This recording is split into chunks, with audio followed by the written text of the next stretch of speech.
이번 시간에는 브레이즈로 FC를 보내는 방법에 대해서 알아보도록 하겠습니다. FC를 보낼 때는 먼저 FC의 기능적인 부분을 아셔야 될 것 같고요. 그리고 브레이즈에서 활용이 가능한 리퀴드 문이라는 것을 통해서 간단한 개인화 FC 설정을 하는 방법을 알아보도록 하겠습니다. 이제 후반부에 있을 어떤 성공 사례 등을 통해서 실제 리퀴드문을 고급적으로 사용해서 만든 캠페인들의 예시는 후반부에 나오고, 지금 회차에서는 FC에 어떻게 리퀴드문을 넣을 수 있다 정도의 기능 설명이라고 생각해 주시면 되겠습니다. 먼저 FC에 대해서 알아보도록 하죠. 브레이즈 화면으로 다시 오게 되었습니다. 이 브레이즈 화면에서 FC를 한번 만들어 보도록 하죠. 지난 시간에 우리가 이런 캔버스 안에서 다양한 스텝, 9가지 스텝이 있었는데 다양한 스텝을 만드는 것에 대해서 이야기를 나눴습니다. 이렇게 설계를 하시면 실제로 나가는 메시지를 설정을 해 주셔야겠죠. 그래서 이 스텝의 메시지 영역을 클릭을 해 주시면 어떠한 채널로 메시지를 보낼래? 라는 선택지가 있습니다. 저희는 현재 FC에 대해서 이야기를 나누고 있기 때문에 여러분들이 사용하시는 디바이스 환경에 따라서 iOS 푸시, 애플 기기죠. 또는 그 외 안드로이드 푸시 두 개 중 하나를 선택해 주시면 되고, 실제 유저에게 나가는 캠페인을 설정하실 때는 두 개 모두 설정을 해 주셔야 됩니다. 왜냐면 유저가 애플일 수도 있고 애플 기기를 사용할 수도 있고요. 또는 안드로이드 기기를 사용할 수도 있기 때문이죠. 하지만 동작하는 방법, 입력하는 방법은 동일하기 때문에 중복되는 내용이므로 iOS 푸시를 기준으로 설명을 드리겠습니다. 눌러주세요. iOS 푸시를 눌렀을 때는 이러한 화면이 나오게 됩니다. 뭔가 누르는 요소도 다양하게 많은 것 같아요. 그리고 테스트를 보내는 화면도 있는 것 같고요. 그래서 처음부터 보면은 iOS 푸시에는 여러 가지 형태가 있습니다. 그래서 미리 보기 형태에서 보실 수 있듯이 애플 워치도 있기 때문에 애플 워치에 대한 것도 있고요. 그다음에 알림 상태 값에 따라서 락 스크린인지 또는 다른 형태인지에 따라서 내용이 다 달라지게 됩니다. 그래서 미리 보기는 내가 입력한 내용에 대해서 왼쪽 화면으로 간략하게 보여준다 라고 생각을 해 주시면 되고요. 먼저 첫 번째로는 메시지를 입력을 해 주셔야겠죠. 메시지에 FC에는 크게 두 가지 단계가 있습니다. 타이틀을 입력하는 단계와 메시지를 입력하는, 즉 본문을 입력하는 단계가 있습니다. 여기다가 입력을 해 보도록 하죠. 테스트 제목, 그리고 테스트 본문 내용. 지금 왼쪽에 보시면 제가 입력한 대로 미리 보기가 설정이 되어 있죠. 실제 우리가 매일 받고 있는 다양한 서비스의 FC의 내용과 동일합니다. 그리고 요 하단에는 어, 수신 거부가 가능한 그 경로를 적어주게 됩니다. FC를 원하시지 않은 분들은 수시 거부할 권리가 있거든요. 그래서 그것을 어디에서 할 수 있는지 알려주시는 것은 기본입니다. 광고성 메시지는. 그리고 광고성 메시지이기 때문에 본문 또는 제목 부분에 광고라고 가로를 치고 넣어 주어야 합니다. 이것은 실제 이메일을 보내실 때, 문자를 보낼 때도 동일합니다. 광고성 메시지는 모두 가장 앞단에 광고라고 넣어 주어야 됩니다. 그래서 이러한 형식으로 메시지를 작성을 해 주시면 되고요. 그리고 이 하단으로 쭉 원하시는 메시지를 작성했다라고 하셨을 때 쭉 가보면 미디어 부분이 있습니다. FC를 보시면 이렇게 문자 형태로만, 텍스트 형태로만 오는 FC도 있지만 어떠한 메시지들은 이미지도 같이 있는 경우가 있습니다. 그래서 여러분들이 어떤 물건을 탐색하시고 입고 있다든가, 또는 배달 음식을 시키다가 잠깐 나갔다든가 하면은 그 상품 상세 페이지에 있는 메인 이미지가 함께 FC에 전달되는 경우가 있거든요. 그럴 때 활용하는 것이 이 미디어 부분입니다. 그래서 여러분들이 원하시는 이미지를 여기다가 넣어주시면 되고요. 이제 브레이즈에서는 미디어 템플릿이라는 부분이 있었습니다. 기억이 나시는지 모르겠어서 다시 화면을 가져오면 미디어 템플릿 부분이 있습니다. 저는 이 가운데서 이제 임의로 만들어진 이 템플릿 파일을 활용할 거고요. 여러분들이 FC를 활용하시고 싶다 하시면 이제 이곳에서 규격에 맞는 이미지를 업로드를 하시고 그리고 그 이미지를 사용하시면 되겠습니다.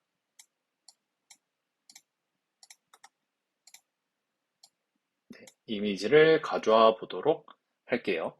이미지를 가져오는 방법에는 두 가지가 있습니다. FC에 그 바로 이미지를 추가하는 것이 있습니다.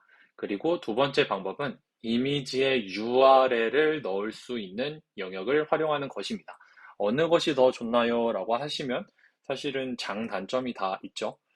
하지만 조금 더 추천드리는 것은 이 오른쪽에 있는 URL 영역을 추천드립니다.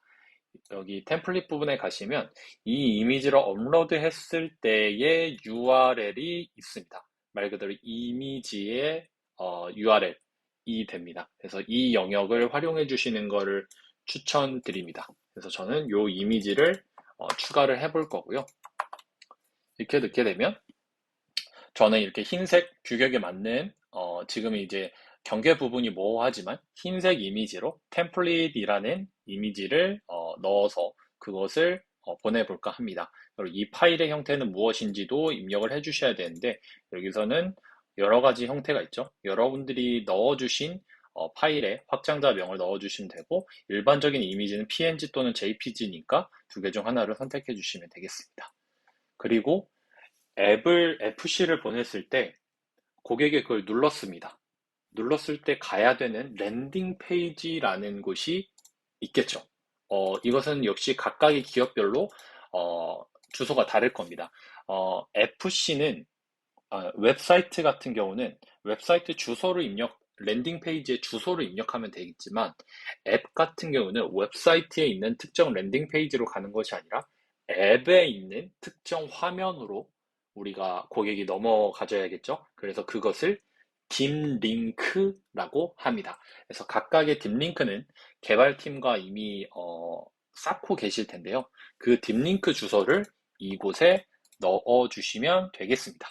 그래서 어, 앱을 열게 할 건지, 고객이 눌렀을 때 앱을 열게 할 건지, 또는 특정 웹 URL로 넘어가게 하실 건지, 뭐 앱이 없으시다면 사실 눌렀을 때 모앱으로 넘어가게, 모바일 웹으로 넘어가게 설정을 해보실 수도 있겠죠. 하지만 일반적으로는 앱이 있는 서비스라면 특정 앱의 특정 화면에 해당되는 곳으로 고객을 유도하기 때문에 이 하단의 딥링크 부분을 눌러주시고 이쪽에다가 주소를 넣어주시면 되겠습니다.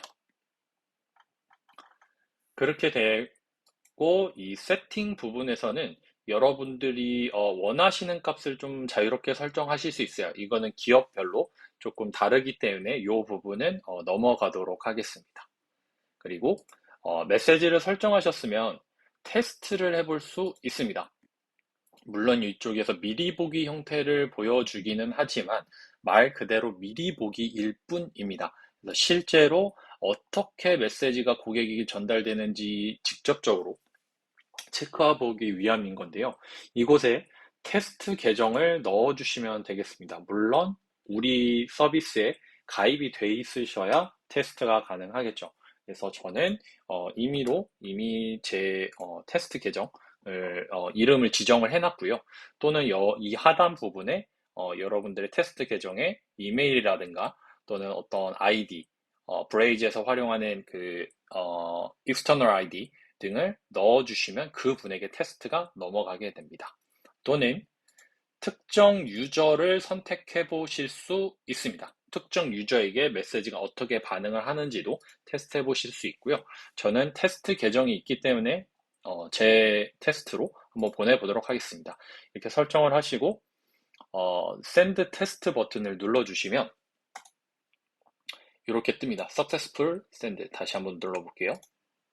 네, 테스트 메시지가 정상 발동을 했다라고 뜨게 됩니다. 그리고 나서 현재 이제 제 핸드폰으로 FC가 날라오게 됐는데요.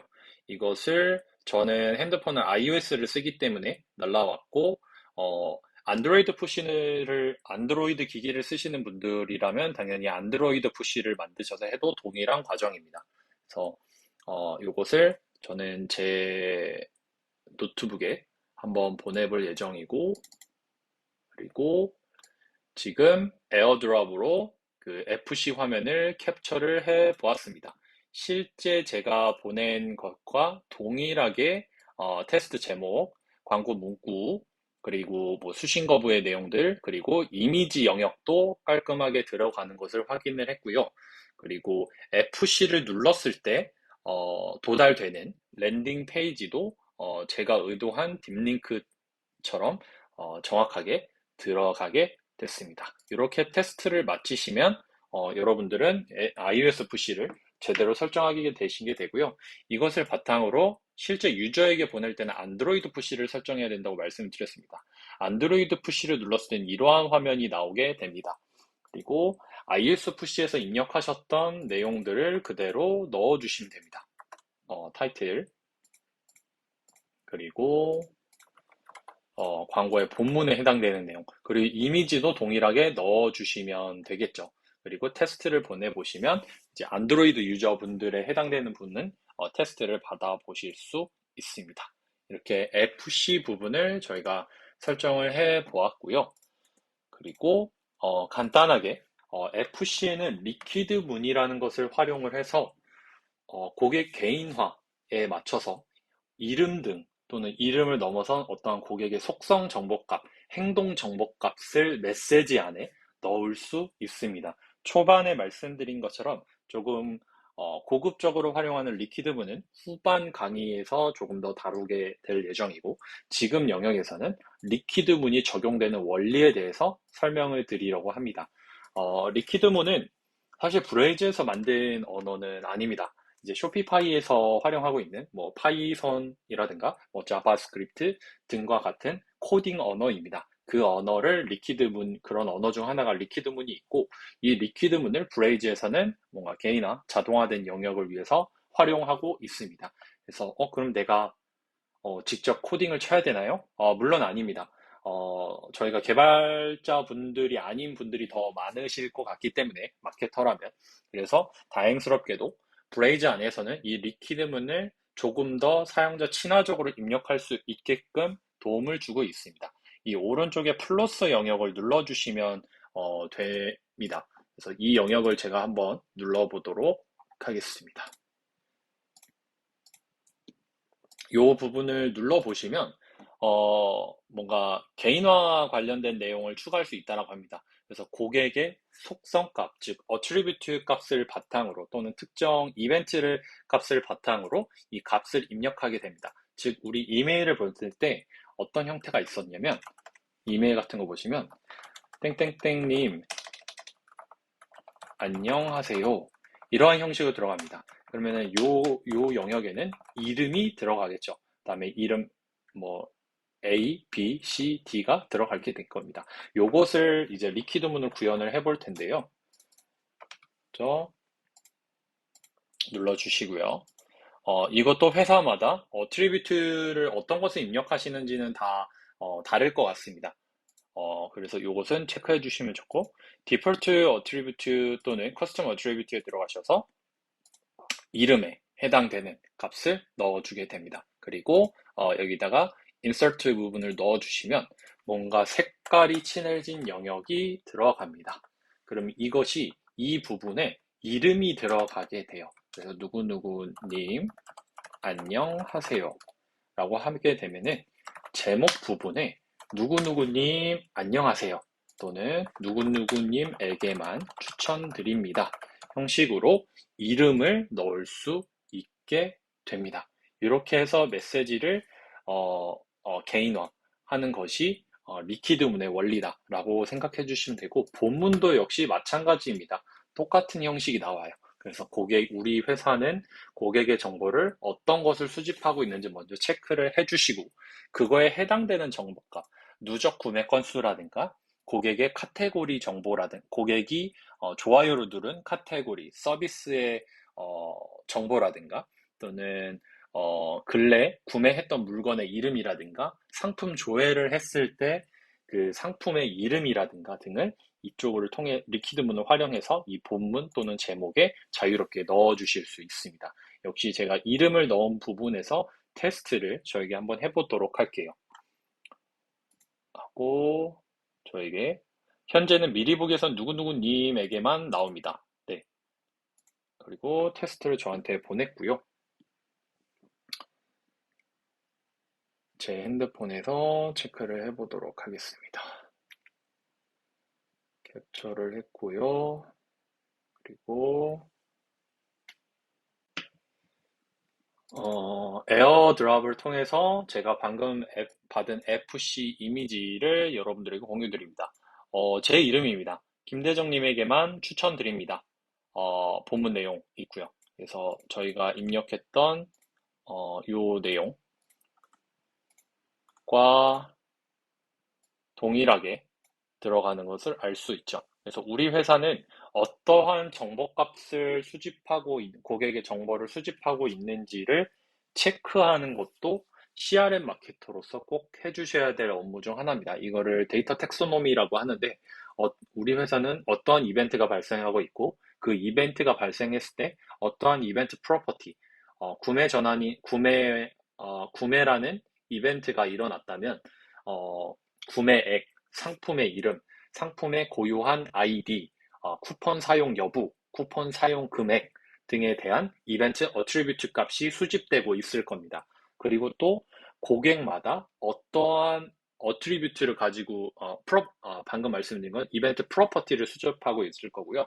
그리고 또 다른 것은 고객의 이름이라든가 나이, 성별, 사용하는 디바이스 기기, 좋아요, 찜하기를 어떤 것을 눌렀었는지, 누적 구매 수 같은 고객의 정보를 의미하는 어트리뷰트는 어떠한 규칙으로 어떻게 쌓여지고 있는지를 확인하는 것이 데이터 텍소노미라는 것입니다. 그래서 이 부분은 보통 백엔드 개발자 또는 데이터 분석가 분들에게 문의를 하시면 이미 잘 정리되어 있는 문서들이 있을 텐데요. 이것을 바탕으로 저희 CRM 마케터는 이런 캠페인의 개인화된 메시지를 설계해 볼 수 있습니다. 여기까지가 브레이즈에서 FC를 보내는 방법에 대해서 간단하게 설명드렸습니다. 이 다음은 브레이즈에서 in-app 메시지, in-browser 메시지를 보내는 방법에 대해서 알아보겠습니다.